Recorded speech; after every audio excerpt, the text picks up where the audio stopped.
In the next few minutes, you're going to learn how to assess the biggest economic impacts of climate change and how to present those in an actionable format. So we're going to look at what are the biggest impacts happening right now, because that's where you're going to zero your impact assessment in. There are so many different places you can go in an impact assessment. Hitting the 5 biggest impact areas is a great place to stay focused. We're going to look at the steps for how you do a climate change impact assessment and tools that you can use to help you along, to help you find some of that climate data. So before we get into the biggest impacts, let's kind of bring this home to our own backyard. Our family has had a personal experience with the economic impacts of climate change when, after 15 years of no issues whatsoever with flash flooding, we experienced 2 big storms in the same year, one of them being Hurricane Helene, and ended up with over $25,000 to $30,000 in restoration costs due to flash flooding from climate change events. And so while it hits on a personal level, it definitely hits on a corporate level and a municipal level as well. You have governments wondering how to shore up bridges and dams that may have washed away. You have corporations that have large warehouses that are at risk because now they're in flash flooding areas when those areas had no flash flooding problems before. So these are some of the issues that you're going to be pointing out in an economic impact assessment specifically designed for climate change risk mitigation. So let's look at the big 5. First, extreme weather damage, as we've just been discussing. In 2024 alone, there were over $182 billion in losses specifically due to weather-related damages. So of course there's a need for proactive measures right now because this is an economic impact on everyone. Small businesses, medium, large, homeowners, governments, nonprofits, and anyone in between. So what's number 2? Agricultural losses. And there is expected to be about a 24% decrease in crop yield by 2100. And so of course you initially think of food scarcity, and it can be more impactful in some areas than others. And it really depends where you're doing your assessment, how much you hit upon this. But don't forget that lower crop yield can also impact food manufacturers. It impacts their supply chain, where they used to get their coffee beans or their wheat. Those producers may not be able to produce the same types of crops, or because their yield is lower, the price is now higher. So these are all agricultural related costs that you definitely want to include in an economic impact assessment for climate change. Rising energy costs is another one, and this is obvious. As energy demand increases due to the need for more cooling, then not only the costs for the use are going to increase, but also the costs themselves. Some areas already see surge pricing as cooling demand is at an all-time high during the summer. This can also cause longer-term infrastructure issues where you have blackouts. So when you're looking at rising energy costs in an impact assessment, also consider the costs of blackouts, the costs of extended downtime, as well as the increased costs in pricing. So next we have infrastructure costs. And this can be both costs to repair infrastructure and to shore up infrastructure to help it be more storm and climate impact resistant. Currently, by 2026, companies are expected to have spent $1.3 trillion in climate change related infrastructure costs.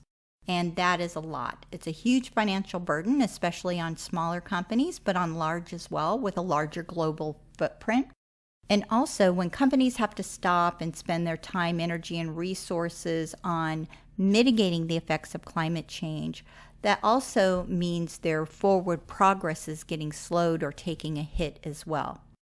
So when you're thinking about infrastructure costs for your impact assessment, look at these types of factors.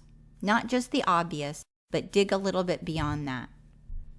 Now, climate migration is another of the big impact factors. And immediately you might think, well, there might be people on these low-lying islands out in the Pacific somewhere, and they might have to move to another area, and it's not really going to impact the organization I'm doing a climate assessment for. And you need to start thinking a little bit differently because migration due to climate change is expected to impact over 170 million people, and it won't be only in outlying areas. As global sea rise progresses, you'll have metropolitan areas like Miami, Tampa, Manhattan, and many others around the world becoming impacted as well. Places that were very livable will now no longer be as livable, and so people will naturally migrate. So when you think about climate migration on an impact assessment, think of the workforce that companies have to tap into in their local markets and areas, because those are the ones that are going to be impacted and may be migrating to other areas, so they may lose talent.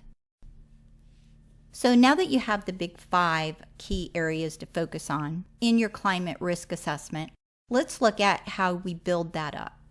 And so it can be very overwhelming when you first get started. There's so much data out there. There's so many different scenarios for climate change, and bringing that all together into one economic impact assessment for climate risk can be a little daunting. So it's best to just start with the basics. So in step 1, you're really just starting by asking a few questions. What are the end decisions this assessment is going to inform? Does a company need to know where to invest their resources?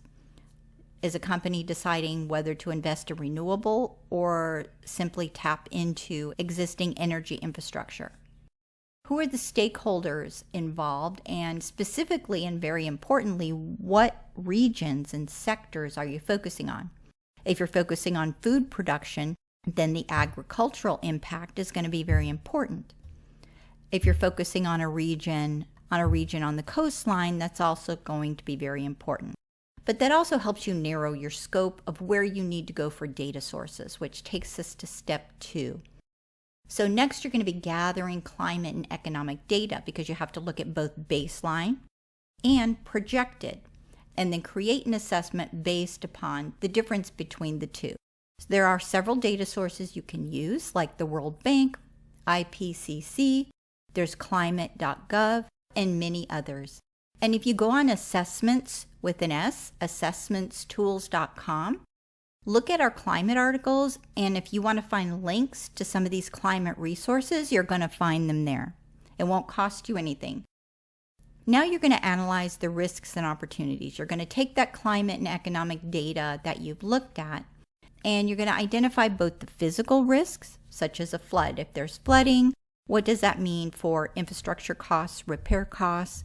What does it mean for insurance costs, etc.?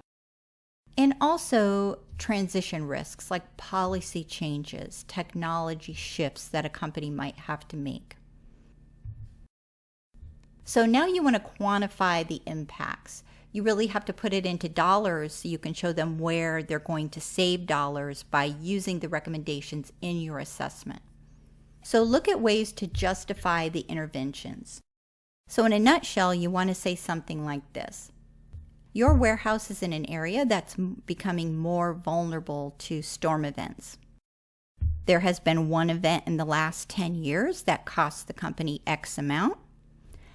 In the next 20 years, climate data projects there's going to be 5 more events that could be same or more costly.